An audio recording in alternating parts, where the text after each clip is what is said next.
آواز اور تصویر کی دنیا میں خوش آمدید۔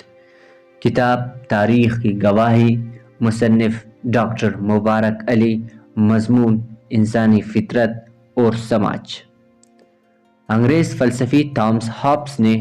انسانی فطرت اور اس کی تشکیل پر بحث کرتے ہوئے کہا ہے کہ چونکہ جس ماحول میں انسان کے ذہن کی تعمیر ہوئی اور اس کے رویے بنے، یہ وہ زمانہ تھا کہ جب انسان فطرت کی سختیوں اور ماحول کی مشکلات میں گرا ہوا تھا۔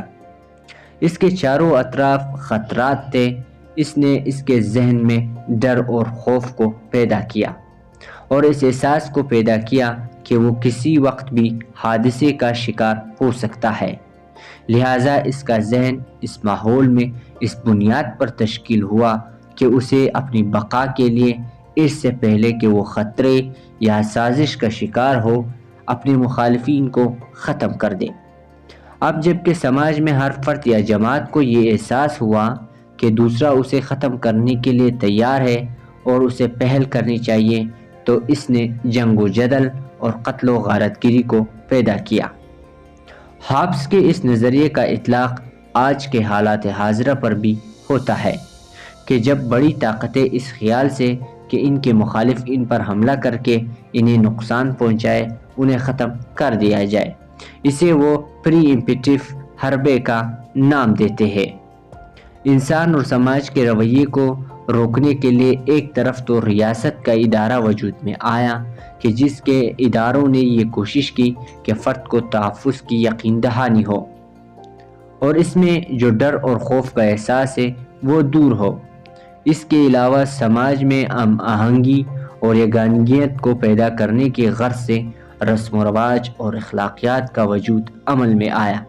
تاکہ فرد میں جو وحشت اور درندگی ہے اس کو کنٹرول کیا جائے اور سماج میں توازن کو قائم رکھا جائے۔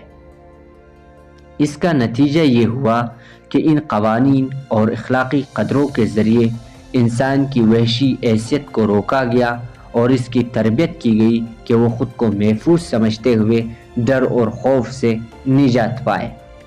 چنانچہ ہم دیکھتے ہیں کہ ان ملکوں میں جہاں ریاست اور اس کے ادارے مضبوط ہے اور جہاں قانون کی بالادستی ہے اور جہاں تہذیبی قدریں مؤثر ہے، وہاں انسان کے وحشی جذبات کو دبا دیا گیا ہے۔ لیکن جن ملکوں میں ریاست کی اتھارٹی ٹوٹ گئی ہے، اس کے ادارے ناکام ہو گئے ہیں اور جہاں قانون کی بالادستی خود کو برقرار نہیں رکھ سکی ہے اور جہاں اخلاقی اقدار کا کوئی اثر نہیں رہا ہے، وہاں انسان میں وحشی درندگی ابھر کر آ گئی ہے، کیونکہ اس کو روکنے والی قوتیں ناکام ہو گئی ہیں۔ اس صورت میں انسان کو اپنی زندگی اور اس کی بقا کی فکر ہے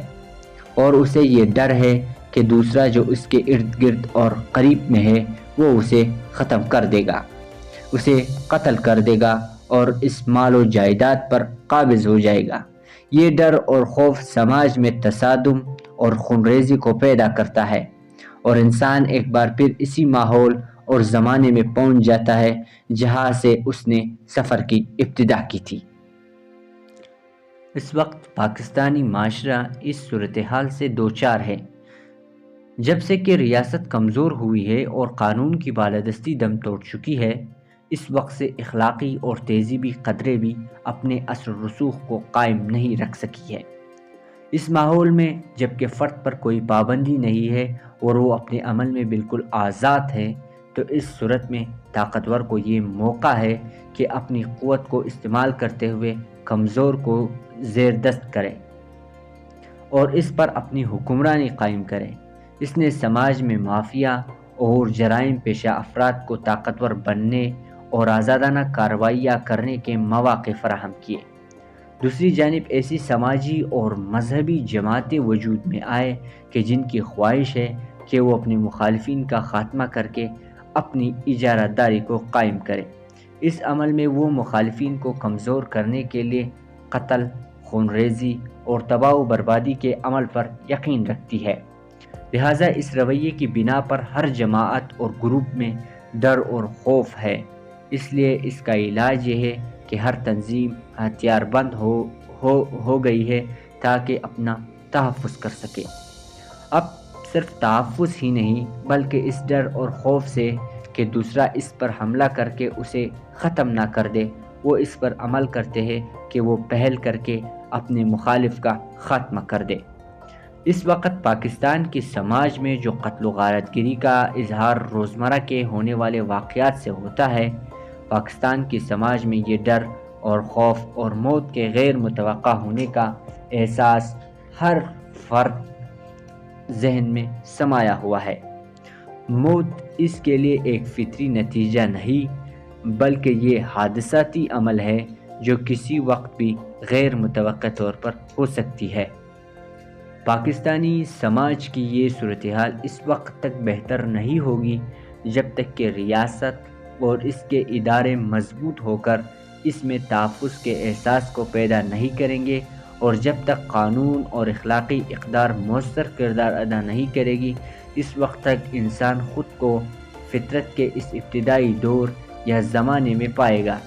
کہ جس کے بارے میں ہابس نے کہا تھا کہ جس میں انسان کی زندگی مختصر، درندگی اور نفرت و عدوت کا شکار ہوتی ہے۔